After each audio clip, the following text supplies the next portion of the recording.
औरवाड नृसिंहवाडी पुलावर मोठा अपघात. फोर व्हीलरची 3 मोटरसायकलींना धडक दिल्यामुळे जिंदाल कांबळे राहणार गौरवाड आणि माणिक कांबळे आणि एक लहान मुलगा यामध्ये गंभीर जखमी झाला आहे.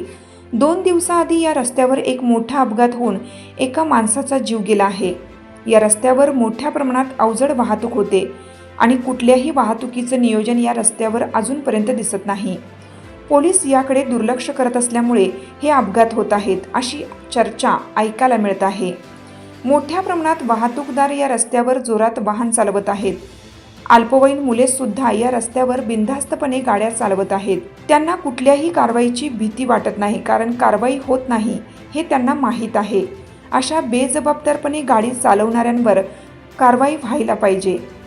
औरवाड फाट्यावर पोलीस बंदोबस्त लावून जोरात वाहन चालवणाऱ्यांवर व विना लायसन्स वाहन चालवणाऱ्यांवर कारवाई करणं गरजेचं आहे. त्याशिवाय हे अपघात थांबणार नाहीत अशी चर्चा सर्वत्र ऐकायला मिळत आहे. हिरकणी न्यूजकरिता आतिक पटेल, शिरोळ तालुका प्रतिनिधी. चालू घडामोडींचे अपडेट्स जाणून घेण्यासाठी आपल्या हिरकणी न्यूज चॅनलला सबस्क्राईब जरूर करा. लाईक करा, कमेंट करा आणि शेअर करा.